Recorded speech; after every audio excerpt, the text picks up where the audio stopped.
Welcome to my channel Syed Sultan TV. Please subscribe my channel. மக்களே, உங்கள் முன்னால் நின்று கருத்தாடி கொண்டிருக்கக்கூடிய எனக்கு இருக்கக்கூடிய பேராசை என்ன தெரியுமா?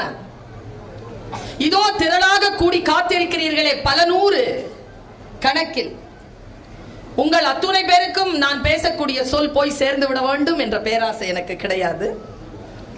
ஆனால் அதைவிட ஒரு பெரிய பேராசை உண்டு. இங்கே குழுமி இருக்கக்கூடிய இத்தனை மக்களில் யாரேனும் ஒருவருக்கு என் சொல் தொடப்பட்டு அவர்கள் வாழ்க்கையில் மாற்றம் நிகழ்வதற்கு அந்த சொல் காரணமாக இருந்துவிட்டால் என்னுடைய பயணம் மிக வெற்றிகரமான பயணமாகிவிடும் என்கின்ற பிரார்த்தனையோடு இப்படி சொல்கிறேன். எல்லாம் மூங்கில் காடாக எனக்கு தெரிகிறது. இந்த மூங்கில் காட்டில் எந்த மூங்கில் புல்லாங்குழல்? என்னை அறிமுகம் செய்கின்ற பொழுது தொகுப்பாளர் பர்வீன் சுல்தானா அம்மா என்று சொன்னார். ஏன் ஜெயங்கொண்டாரை மட்டும் அப்பா என்று சொல்லவில்லை என்று நான் யோசித்தேன். ஒரு பெண் வந்துவிட்டாலே அவர்களை அம்மா என்று சொல்லி விடுவது எப்படி நியாயமாகும் சகோதரர்? சொல்லாடல்களை பார்க்கிறேன். சிகரம் தொட ஆசைப்படுகின்றவள் நான் தொட்டிருக்கும் சிகரங்கள் எனக்கு தெரியும். உங்களை சிகரம் தொடுவதற்கான அந்த வழிமுறைகளை நீங்கள் புரிந்து கொள்ளுகின்ற முறையில் என்னுடைய சிந்தனையிலிருந்து, என் மொழியின் ஊற்றிலிருந்து சில வார்த்தைகளை கொண்டு சேர்க்க வேண்டும் என்கின்ற இறை பிரார்த்தனையோடு நான் நிற்கிறேன். ஒன்று மட்டும் உறுதி, சிகரம் தொடுவது என்பது யாரோ ஒருவர் தொட்ட சிகரத்தை தொடுவதல்ல. நம் உயரத்தின் எல்லையை தொடுவதுதான் சிகரம் தொடுவது. நம்மில் பல பேர் நம்முடைய சிகரத்தை தொடாமலேயே இந்த உலகத்தை விட்டு போய் விடுகிறோம். பெர்னாட் ஷா தான் சொல்லுவார், 40 வயதிலேயே நம்மில் பல பேர் செத்து போகிறோம், புதைப்பதற்குத்தான் 60-70 ஆண்டுகள் ஆகிவிடுகின்றன என்று சொல்லுவார். எது மரணம்? நம்முடைய உயரத்தை எட்டாமல் நாம் இந்த உலகத்தில் வாழ்ந்து கொண்டிருக்கிறோம் என்றால் நாம் உயிருடன் இல்லை என்று அர்த்தம். அதற்கான முயற்சி செய்து கொண்டிருந்தால் கூட நாம் வாழ்ந்து கொண்டிருக்கிறோம் என்று அர்த்தம். நாம் உண்மையிலேயே சிகரம் தொட விருப்பப்படுகிறோமா? ஆசை என்பது வேறு, தகுதிகளை வளர்த்து கொண்டு அதன் பால் செல்லுவது என்பது வேறு. நான் இப்படி சொல்கிறேன், 20 வயதில் சரி என்று பட்டது 40 வயதில் தவறு என்று படுகிறது. 20 வயதில் சரி என்று பட்டது 40 வயதில் தவறு என்று படுகிறது. 20 வயதில் எது தவறு என்று பட்டதோ 40 வயதில் அதுதான் சரி என்று படுகிறது.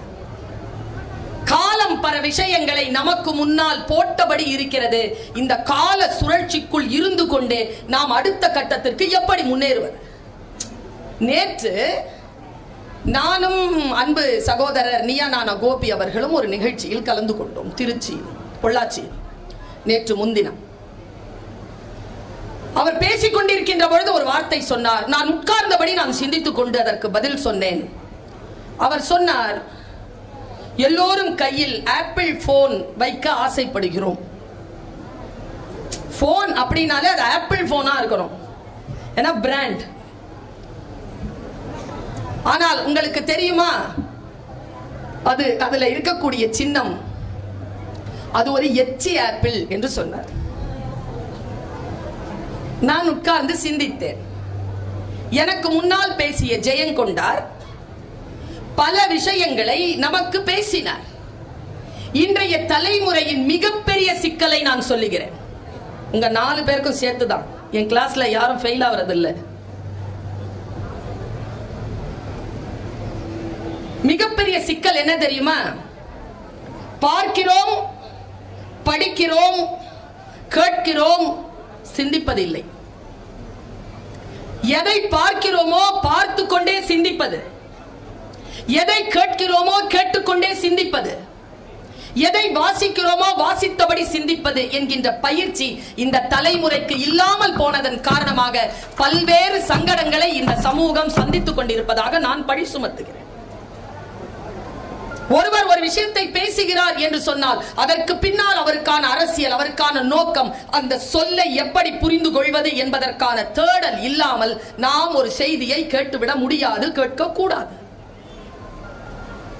ஆபிரகாம் லிங்கன் தன்னுடைய மகனின் தாய்க்கு, தன் மகனின் ஆசிரியருக்கு எழுதிய கடிதத்தில் அவர் வைத்த பல கோரிக்கைகளில் ஒன்று, யார் எதை பேசினாலும் அதை அப்படியே நம்பிவிடாதபடிக்கு மனதிலும் புத்தியிலும் வடிகட்டியை வைத்து அந்த சொல்லை வடிகட்டி சிந்திப்பதற்கான ஆற்றலை என் குழந்தைக்கு தருவீர்களா ஆசிரியையே என்று கேட்கிறார்.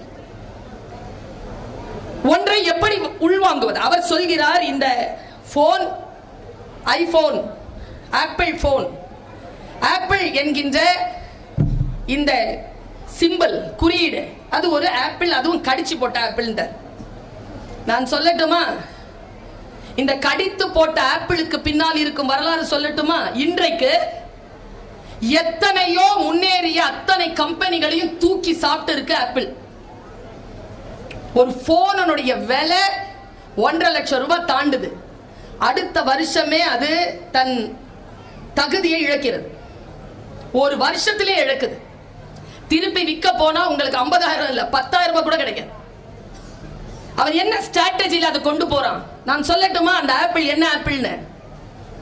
என் தமிழ், என் இந்திய தேசம் எனக்கு கொடுத்த இந்த குருமார்கள் எனக்கு கொடுத்த சிந்தனை திறன் என்னை இப்படி சிந்திக்க வைக்கிறது. அது சாதாரண ஆப்பிள் அல்ல, அது சாத்தானால் ஏவாளுக்கு தரப்பட்ட ஆப்பிள். அவள் கடித்து அதை தன் ஆதாமுக்கு தந்த ஆப்பிள். இவர்கள் இந்த ஆப்பிளை கடித்து கொண்டதனால் இறைவனின் ஏதேன் தோட்டத்தில் இருந்து வெளியேற்றப்பட்டார்கள். அதற்கு காரணமான ஆப்பிள் தான் இந்த கடித்த ஆப்பிளுக்கான வரலாறு. நாம் ஒன்றை எப்படி சிந்தித்துக் கொள்கிறோம்? இப்போ எனக்கு முன்னால் பேசிய பேச்சாளர் குறளை நமக்கு முன்னால் சொன்னார். அத்தனை குரட்பாக்களையும் கேட்கின்ற பொழுது இப்படிப்பட்ட விழுமியங்களா என்று சிந்திக்க தோன்றுகிறது. நான் இங்கே எல்லோரையும் நிறுத்துகிறேன்.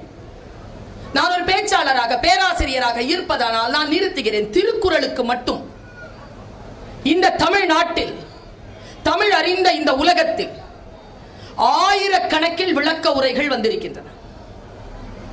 ஒன்றோடு ஒன்று முரண்படுகின்றன. எல்லாம் ஒரே அர்த்தத்தில் இல்ல. பரிமேலழகர்து வேற, மணக்குடவர்து வேற, மயிலை நாதர்து வேற, சாலமன் பாப்பையாது வேற, மூவாது வேற, பொற்கோது வேற. ஒவ்வொருவரும் அவரவர்கள் புரிந்த தொனியிலே அதை சொன்னார்கள். இதோ ஜெயங்கொண்டார் வந்து சொன்னார், அது ஜெயங்கொண்டார் உரை. அதற்கு பெயர் தானே வேதம். உங்கள் வாழ்க்கையில் உங்களுக்கு அது பொருள் தர வேண்டும். யாரோ ஒருவர் சிந்தித்த சிந்தனை அல்ல வேதங்களுக்கான பொருள். நான் சொல்லுகிறேன், இஸ்லாமியர்களுக்கு குர்ஆன் வேதமாக இருக்கலாம், மறையாக இருக்கலாம். கிறிஸ்துவர்களுக்கு பைபிளாக இருக்கலாம். இந்து மதத்தை பின்பற்றுகின்றவர்களுக்கு உபனிஷதங்கள், வேதங்கள் இருக்கலாம். தமிழர்களுக்கு இருக்கக்கூடிய ஒற்றை அடையாளமான பொது மறை திருக்குறள் தான். அதை தவிர்த்து வேறு எந்த இலக்கியமும் எந்த நூலும் தமிழர்களுக்கான அடையாளமாக விளங்கிவிட முடியாது. அதற்கு மேல் ஒரு நூல் இல்லை. ஏன் அப்படி சொல்கிறோம்? சமீபத்தில் நான் படித்தேன், ஒரு குறள் படித்தேன். இதுக்கு முன்னால நான் அதை புரிஞ்சுக்கிட்டது வேற, அதுக்கு அப்புறமா நான் அதை புரிஞ்சுக்கிட்டது வேற. இந்த வயதில் எனக்கு வேறு அர்த்தத்தை அது தருகிறது. இப்ப நான் பேசிட்டு இருக்கிறேன், ஒரு அம்மா ரெக்கார்ட் பண்ணிட்டு இருக்காங்க. நான் என்ன சொல்றேன், அரை மணி நேரம் பொறுத்துருங்க, யூடியூப்ல வந்துடும். நீங்க எப்ப பார்த்தாலும் என்ன இதுல தானே பாக்குறீங்க, இன்னைக்கும் இதுலயே பாக்குறீங்க. முன்னால வந்திருக்கேன்ல, அனுபவிக்கலாம்ல, பேசுறேன்ல. நம்ம மக்களுக்கான நோய் என்ன தெரியுமா? எதையும் அனுபவிக்க தெரியாது. நம்ம பாட்டி கிட்ட ஃப்ரெஷ்ஷா வெத்தலை போய் கொடுங்க, எடுத்து வச்சுக்கிட்டு பழைய வெத்தலையை தான் சாப்பிடும். அது பழசாற வரைக்கும் வெயிட் பண்ணும். நமக்கு தெரியாது. எல்லாத்தையும் ஆவணப்படுத்திடணும். என்ன பண்ண போறோம்? யாருக்கு காட்ட போறோம்? ஒரு செல்ஃபி மேடம். என்ன பண்ண போறீங்க? வாழ்க்கையில் எது நமக்கானது என்பதனை அப்படிதாங்க ஒருத்தங்க. நான் ரொம்ப அவசரமா போயிட்டு இருந்தேன். என் அவசரத்தை விட அவசரமா ஒரு பொண்ணு வந்து அவசரமா ஒரு செல்ஃபிங்குது. உன் அவசரம் நிக்கலாம், என் அவசரம் நிக்காது, தயவு செஞ்சு வழி விடுன்னு சொல்லிட்டு ஓடி போனேன். புரியுதா உங்களுக்கு? வாழ்க்கையில் நாம் எதை எப்படி புரிந்து கொள்கிறோம் பாருங்க. நான் சமீபத்தில் ஒரு குறளை வாசிக்கிறேன். அந்த குறளுக்கான அர்த்தத்தை நீங்களே சொல்லுங்கள். நான் புரிந்ததை நான் சொல்லுகிறேன். எது சரியோ அதை ஏற்றுக்கொள்ளலாம். சரியா? தோன்றிர் அகதிலார் என்ன அர்த்தம்? தெரிஞ்சது சொல்லுங்க. நீ ஏதோ சொல்ல போற, நான் சொல்லி ஏன் சிக்குவானே, நீயே சொல்லிக்கோ. என்ன அர்த்தம்? என்னப்பா டைரக்டா என்ன அர்த்தம் சொல்லிடுங்க. நம்ம என்ன படிச்சிருக்கோமோ அதை சொல்லிடுங்க.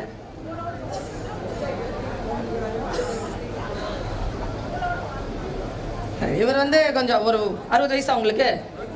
80 70 தானா? சரி உட்காருங்க. இந்த எந்த அப்படிலாம் அதுல இருக்கா? அது உங்க விரல். தோன்றீர் புகழோடு நம்ம எல்லாரும் புரிஞ்சுக்கிட்ட ஒரே அர்த்தம், பிறந்தா இல்லனா பிறக்காம இரு. அப்படித்தானே சொல்லி கொடுத்தீங்க? 30 வயசுல அப்படி சொல்லி கொடுத்துட்டு 70 வயசுல மாத்தி சொல்றீங்க. அப்படிதாங்க சொல்லி கொடுத்தாங்க. பிறக்கும் போதே புகழோடு பெற. நான் ஒண்ணு கேட்கிறேன், பிறக்கிறது என் கையில இருக்குதா? இல்ல நான் சொல்றேன் என் கையிலயா இருக்குது. சரி நான் பிறக்க மாட்டேன் அப்படிங்கிறது என் கையிலயா இருக்குது? ரெண்டா என் கையில இல்லாத போது தாத்தா அப்படி சொல்வாரா? அப்படி சொல்லிவிட முடியாது. அப்படி என்றால் என்ன அர்த்தம்? உதாரணத்துக்கு சொல்லுகிறேன். இப்பொழுது எனக்கு முன்னால் பேச்சாளர் ஜெயங்கொண்டார் வந்து இங்கே தோன்றினார். உங்களுக்கு முன்னால் தோன்றினார். இப்பொழுது நான் தோன்றி இருக்கிறேன். பதாகையில் சில பேர் தோன்றுகிறார்கள். வள்ளுவன் என்ன சொல்கிறான்? நீ தோன்றுகின்றாய் என்றால் உனக்கு புகழ் என்றால் நீ தோன்று, உனக்கு பழி என்றால் நீ தோன்றாமல் இரு என்று சொல்கிறான். இப்ப நிச்சயதார்த்தம் தான் முடிஞ்சு இருக்குது. கல்யாணம் வர்ற வெள்ளிக்கிழமை. அதுக்குள்ள இடுப்பை பிடிச்சி சுத்தி பிடிச்சிக்கிட்டு ஆம்பளையுமா பொம்பளையுமா பேனர்ல நிக்கிறீங்களே, பேனர்ல தோன்றீங்களே, அது புகழா பழியா? நான் என்ன சொல்றேன்? கல்யாணம் பண்ணிக்கிட்டியா? கல்யாணம் பண்ணிக்கிட்டே நில்லு, புகழ். புகழ் புரிந்த இலோர்க்கு இல்லை, இகழ்வார் முன் ஏறுபோல் பீடு நடை. வள்ளுவம். கல்யாணமே ஆகல, பொம்பளை பிள்ளை மேல தோள் போக்குல கை போட்டுக்கிட்டு இடுப்புல கை போட்டுக்கிட்டு நீ நிக்கிறியே, அது பழி இல்லையா? தோன்றலின் தோன்றாமை நன்று. அவ்வளவுதானே. நம்ம வீட்டு கல்யாணம் இருந்தா நம்ம அப்படி பேனர் வைக்க மாட்டோம்ல. இப்ப கை தட்டின ஒரு 10 பேர்.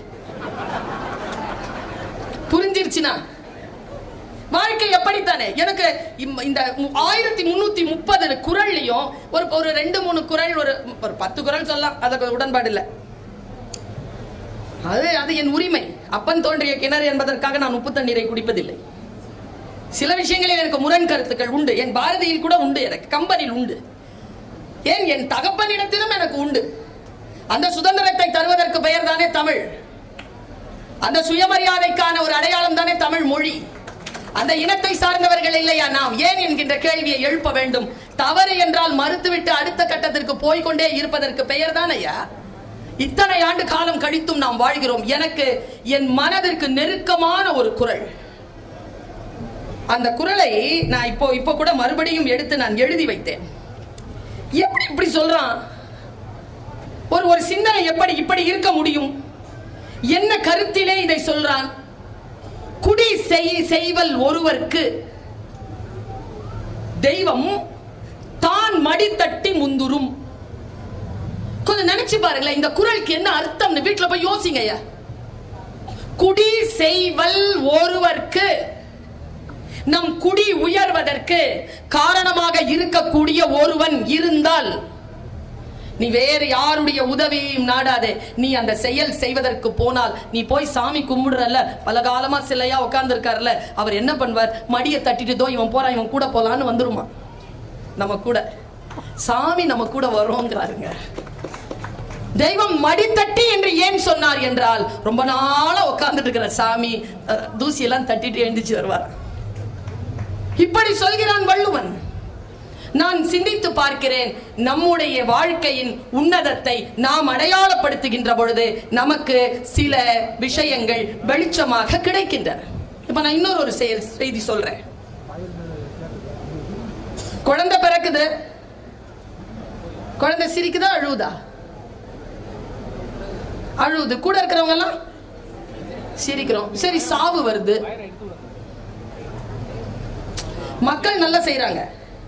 அவங்க முதல்ல சிரிச்சாங்க, அப்புறமா அழுதாங்க. நாம என்ன செய்யறோம்? பிறக்கும் போதும் அழுதுட்டே பிறக்கிறோம், சாவும் போதும் அழுதுகிட்டே சாவுறோம்.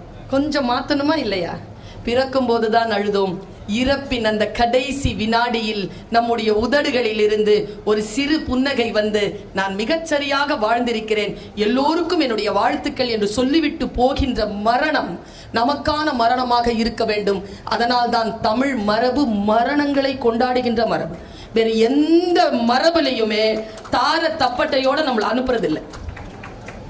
நம்ம மரபுல தான் தார தப்பட்டையோட அனுப்புவாங்க. அது ஒரு பயணம். வாழ்ந்து முடித்த ஒருவனை மிக கொண்டாடுகின்ற ஒரு வாழ்க்கை நம்முடைய வாழ்க்கை. சிகரம் தொடுவது என்பது வேறு எதுவும் இல்லை, நம்முடைய சிந்தனையின் எல்லையை தொடுவதுதான். நம்மில் பல பேர், நான் ஒரு 4, 5, 6 ஒரு 3 விஷயம் சொல்லிட்டு போறேன். ஏனென்றால் பர்வீன் சுல்தானா பேச வருகிறேன் என்றால், அதுவும் இந்த தலைப்பு என்பது நான் கொஞ்சம் நகர்ந்து எழுச்சி உரைக்கான, சுய முன்னேற்றத்திற்கான அந்த உரையாக நான் இந்த தலைப்பை வடிவமைத்து கொடுத்தேன். வீட்டுக்கு கொண்டு போகும்போது 4, 5, 6 இந்த 3 விஷயங்களை சொல்லிடுறேன். 4 விஷயம் என்ன தெரியுமா? ஃபர்ஸ்ட்ங்க, நம்ம எல்லாருக்கும் இருக்க வேண்டியது இந்த விழா இருக்குல்ல, இது சாதாரணமான விழா இல்ல. புத்தகங்களை வாசிக்க தூண்டுகின்ற ஒரு விழா.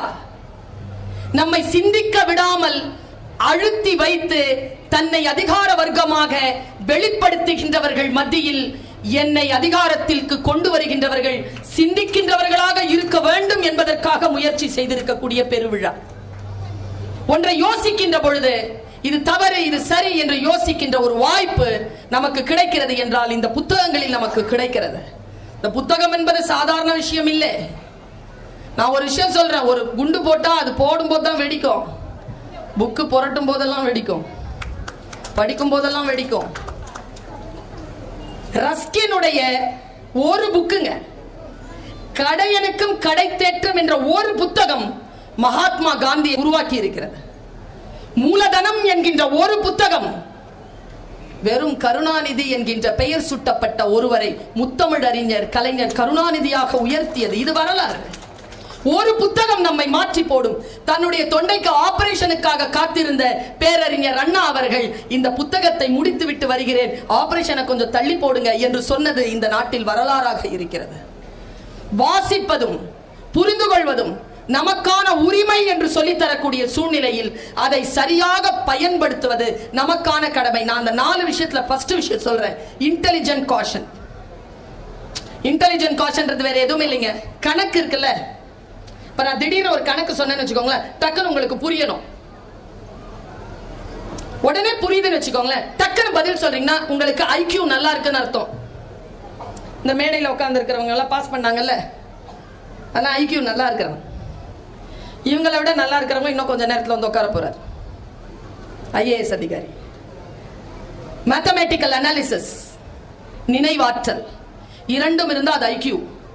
நம்மில் பல பேர் ஐக்கியூ இருந்தா போதும்னு நினைக்கிறாங்க. நான் சொல்றேன், சிகரம் தொடுவதற்கு ஐக்கியூ மட்டும் போதாது. 2வது ஒரு விஷயத்தை சொல்லிட்டு போறேன். இதை எல்லாம் சொல்றதே இல்லைங்க யாரும். இந்த உலகம் ரகசியங்களை சொல்வதே இல்லை. சொன்னால் முன்னேறி விடுவோம் என்ற பயம் அவர்களுக்கு.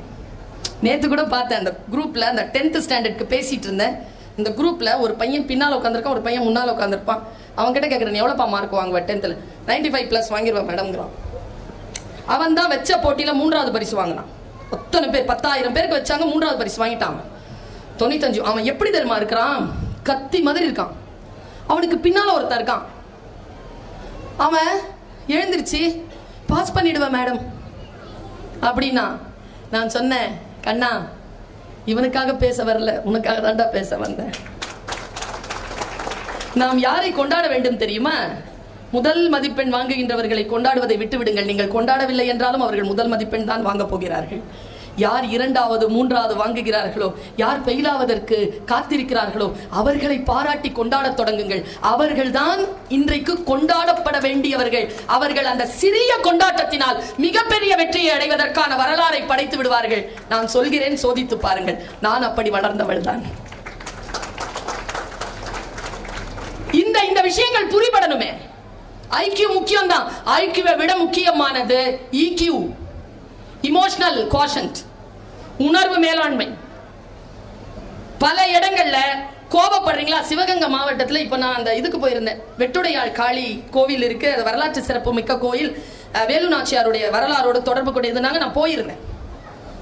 போனா 2 ஆடு முட்டிக்கிட்டு இருக்குது நடு ரோட்ல. என்னையா இந்த ஊர்ல ஆடு கூட சண்டை போடுதுன்னு சொல்லிட்டு தான் போனேன். வெப்பம், கந்தக பூமி, வேகம். இந்த வேகத்தில் கொஞ்சம் உணர்வுகள் மட்டும் சேர்ந்து விட்டால், இன்றைக்கு நான் அறம் பேசுகின்றவள் சொல்கிறேன், தமிழகத்தில் மிக முக்கியமான முடிவுகளை தரக்கூடிய மாவட்டமாக சிவகங்கை மாவட்டம் வரும். ஏனென்றால் அவ்வளவு சூடு இருக்கு உங்க உடம்புல. இத கொஞ்சம் ஒண்ணும் இல்ல, உணர்ச்சி வசப்பட்டீங்கன்னா அறிவு கீழே போகும், அறிவு மேல போனா உணர்ச்சி கீழே போகும். இந்த ரெண்டுத்தையும் பேலன்ஸ் பண்றதுக்கு பேர் தான் இமோஷனல் காஷன். கொண்டு வாங்க, இந்த ரெண்டுத்தையும் கொண்டு வாங்க. மூணாவது சொல்லவா? இதை விட பெரிய விஷயம் சொல்றேன். மூன்றாவது சோஷியல் காஷன். யாரை நண்பர்களாக வைத்திருக்கிறீர்கள், அவர்களோடு எத்தனை ஆண்டுகள் பயணிக்கிறீர்கள். சோஷியல் காஷன் ரொம்ப முக்கியம். அதை விட முக்கியம் சொல்றேன், ஐக்கியூவை விட முக்கியமானது இக்யூ, இக்யூவை விட முக்கியமானது எஸ்கியூ, எஸ்கியூவை விட முக்கியமானது சொல்றேன். நான் இந்த கூட்டத்தை பார்க்கிறேன். எவ்வளவு முக்கியமான கூட்டம் தெரியுமா? நான் உட்பட. ஏன் தெரியுமா? நம்ம கொரோனால சாவலிங்க. முக்கியமா இல்லையா? 3 அலை வந்தது. போன்ல இருந்த கான்டாக்ட் எல்லாம் போச்சுங்க. இப்ப நிறைய பேர் கான்டாக்ட்ல இருந்தா போன் பண்ண அவங்க பையனும் அவங்க அப்பாவும் தான் எடுப்பாங்க. இல்ல, இப்ப நானும் நீங்களும் ஜெயிச்சோமா இல்லையா? சில பேருக்கு கொரோனா வந்திருக்கும், வந்தாலும் ஜெயிச்சோமா இல்லையா? Adversity caution.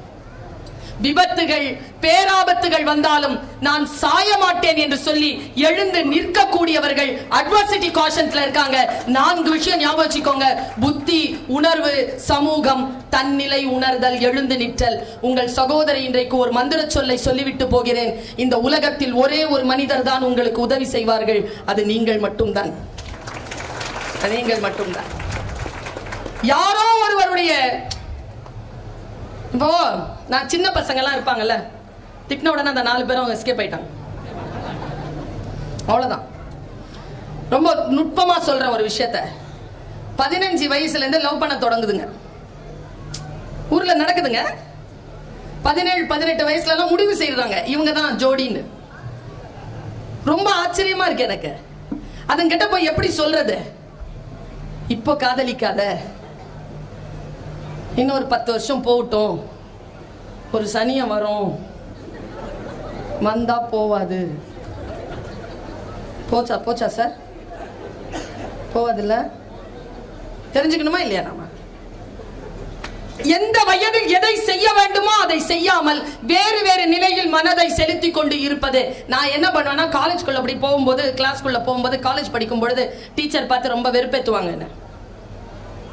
ஏன்னா கிளாஸ்க்கு லேட்டா போவேன், போட்டிகளுக்கு போயிட்டு இருப்பேன். உள்ள போன உடனே அந்த மிஸ் என்ன பார்த்த உடனே அப்படிம்பாங்க. டென்ஷன் ஆகும். நேரா உள்ள போய் யாராவது லவ் பண்ணிட்டு இருப்பாங்கல்ல, அவங்க பக்கத்துல உட்காந்துருவேன். மெதுவா கேட்பேன், என்னப்பா ஆச்சுன்னு. 15 நிமிஷம் பேசுவா, சூப்பரா பேசுவா, பயங்கர ஜாலியா இருக்கும். நீ எல்லாம் ஒரு பொழப்பு அப்படின்ட்டு முன்னால் வந்து உட்காந்துருவேன். நல்லா தெரிஞ்சுக்கோங்க, யாரிடத்திலும் நம் உணர்வுகளையோ நம் உணர்ச்சிகளையோ பகிர்ந்து கொள்வதற்கு, வலிகளையோ துன்பங்களையோ பகிர்ந்து கொள்வதற்கு யாரிடமும் காதுகளும் இல்லை, தோள்களும் இல்லை. இதை மட்டும் நாம் புரிந்து கொண்டால் நம் சிகரத்தின் உயரத்தை நாம் எட்டியபடி போய்கொண்டே இருக்கலாம். ஏதோ ஒன்றை நான் ஒரு விஷயத்தை சொல்றேங்க. இந்த பகுதி எப்படிப்பட்ட பகுதி என்று எனக்கு தெரியாது. உங்களுக்கு ஏதேனும் தோல்வியோ வலியோ ஏற்பட்டிருந்தால் அந்த வினாடியில் அந்த வலியையும் அந்த தோல்வியையும் கூர்ந்து அப்சர்வ் பண்ணி வச்சுக்கோங்க. எங்கே தோற்றீர்களோ அங்க ஜெயிச்சு காட்டுங்க.